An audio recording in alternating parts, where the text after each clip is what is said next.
What if I told you, one single thought could turn an honest child into a thief? Not because he was bad, but because he couldn't control his own mind.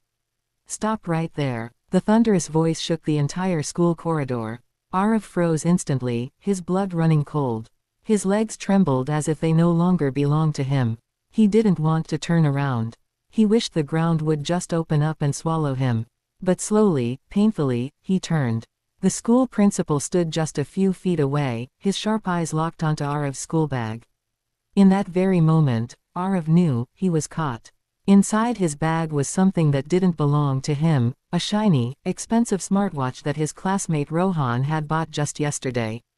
Just one mistake, one impulsive action, and now, it had led him straight into disaster. The principal walked closer, his voice calm yet powerful. Arav, is that Rohan's watch in your bag? Time stopped. Arav wanted to scream number. He wanted to lie. He wanted to run. His mind exploded with excuses. Say it's yours. Say you found it. Say someone else gave it to you. His breathing grew heavy. His hands shook uncontrollably. His heart pounded so hard he could hear every beat echoing in his ears.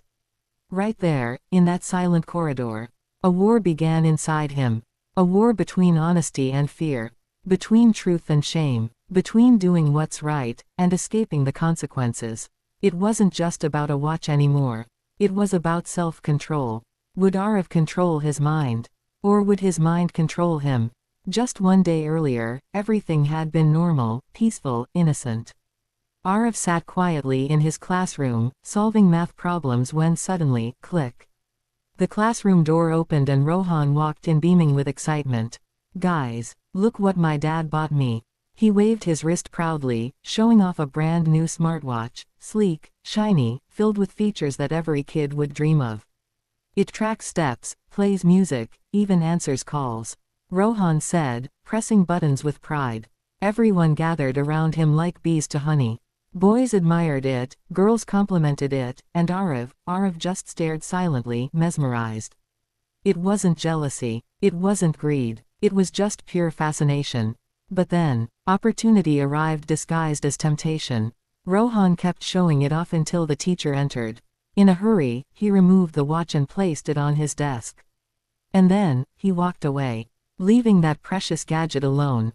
Unattended, vulnerable. Arav glanced left. No one watching. He glanced right. Everyone busy. And then, it happened. A tiny voice whispered in his mind. Take it. Arav's eyes widened. What? No. But the voice grew stronger. No one will know. It's just for a day. You'll return it later. It's harmless. His heartbeat quickened. His palms grew sweaty. He didn't plan to do it. He didn't want to do it. But sometimes, our mind becomes our greatest enemy. Before he could even understand his own actions, his hand moved, slowly, hesitantly. And the watch slipped into his bag. His heart pounded like drums. His ears rang with guilt. But the voice inside said proudly, you got away with it. Or so he thought. Standing in front of the principal, Arav felt as if the whole world had frozen. His heartbeat was louder than the silence. His throat felt tight. His eyes burned, not from anger, but from fear and shame. The principal didn't shout. He didn't scold. He simply looked straight at Arav and asked again, softly yet firmly. Arav, is that Rohan's watch? Those 6 words echoed inside his head like a hammer. Lie. Just lie. Say no. Say you don't know anything. Say someone else put it in your bag. His mind begged him. But then, another voice spoke. A softer one. Your parents trust you. Your teachers respect you. Your friends believe in you. Are you really going to throw it all away, just to save yourself from punishment? His mother's words flashed in his memory. Anyone can act strong on the outside.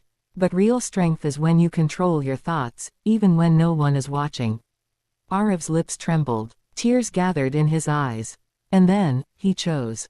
He didn't choose fear. He didn't choose excuses. He chose honesty. With a shaky voice, he whispered. Why yes, it's Rohan's. I took it.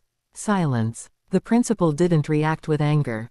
Instead, he sighed deeply. I am not disappointed because you made a mistake, he said. I am disappointed only when a child refuses to correct it. He called Rohan to the office. Rohan entered, confused. His eyes moved from Arav, to the watch, to the principal. Arav couldn't look up. His voice cracked as he said, "I'm sorry." Not loud, not dramatic, just simple, honest. And that small apology weighed more than 1,000 excuses.